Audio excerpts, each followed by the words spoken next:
Est-ce que tu passes la serpillière avant de passer l'aspirateur ou ton balai?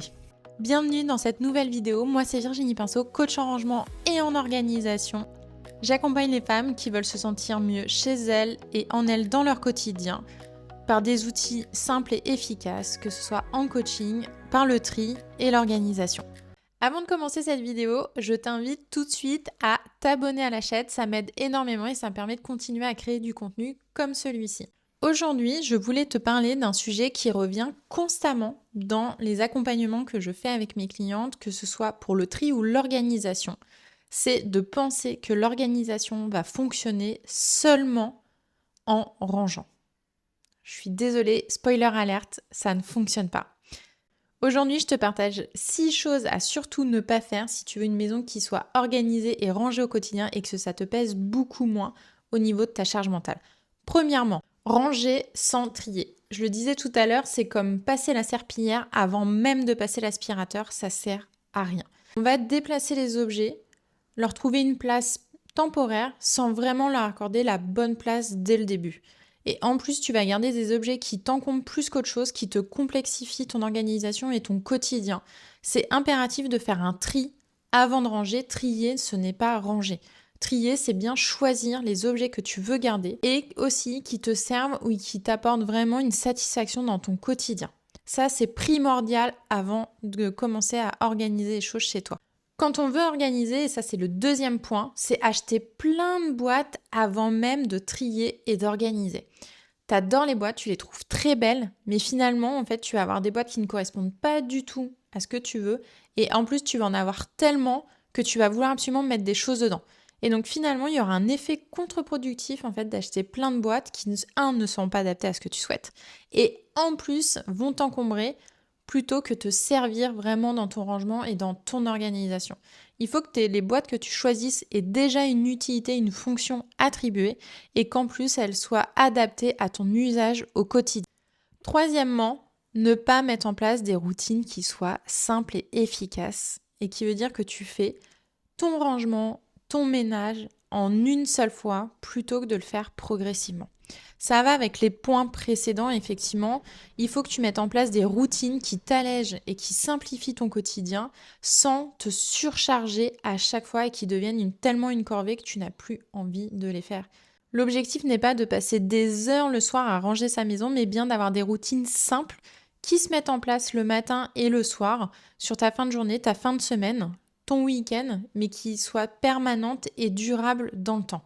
Et ça, c'est primordial pour que tu te sentes bien et que quand il y a des moments d'instabilité, les enfants qui sont malades, tu travailles plus, tu as des rendez-vous, ça tienne malgré tout dans le temps et que tu ne te sentes pas surchargé sur ta routine qui est faite en une seule fois. C'est comme faire une seule séance de sport dans ta semaine. En fait, ça va être moins efficace que si tu faisais du sport tous les jours de façon régulière et assidue sur ta semaine. C'est exactement la même chose sur des routines. On va mettre en place des routines qui tiennent, que tu arrives à adapter à ton quotidien et qui ne se font pas en une seule fois parce que la maison a besoin d'être rangée tous les jours pour que ce soit vivable. Et ça, c'est important de l'intégrer facilement à ton quotidien. Quatrièmement, ranger uniquement pour que ce soit joli pour les autres quand ils viennent chez toi, mais pas que ce soit efficace pour toi et que ça te serve dans ton quotidien.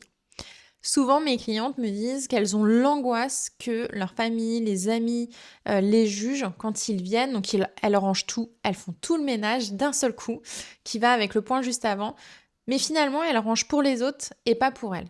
Et l'objectif vraiment d'avoir une maison organisée, rangée, c'est qu'au quotidien, ça te serve et ça te soutienne quand tu as des moments où c'est plus compliqué, mais aussi que ça arrête de te surcharger.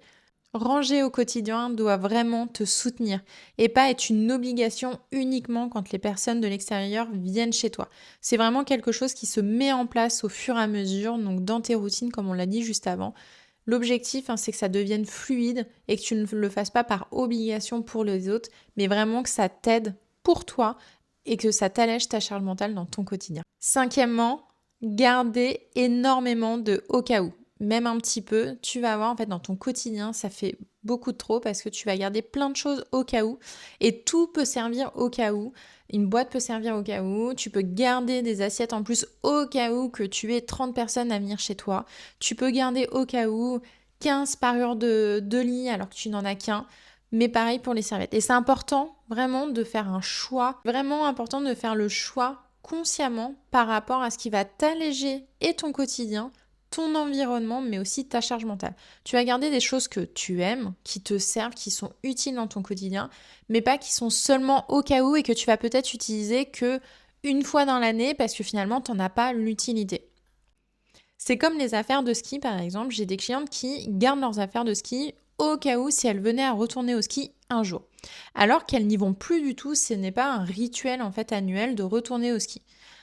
Donc l'objectif, c'est vraiment de garder des choses qui vont te servir soit à des moments réguliers, mais aussi dans ton quotidien. Là, par exemple, les affaires de ski, certainement, en fait, la morphologie du corps va changer, les vêtements vont s'abîmer, donc il est beaucoup plus judicieux de les revendre pendant qu'ils ont encore de la valeur, plutôt de garder de la place pour des choses qui sont encombrantes, qui vont s'abîmer et en plus qui occupent une place dans la maison qui pourrait être dédiée à autre chose ou à libérer justement cet espace. Sixièmement, et ça c'est très important, on arrête de tout gérer seul.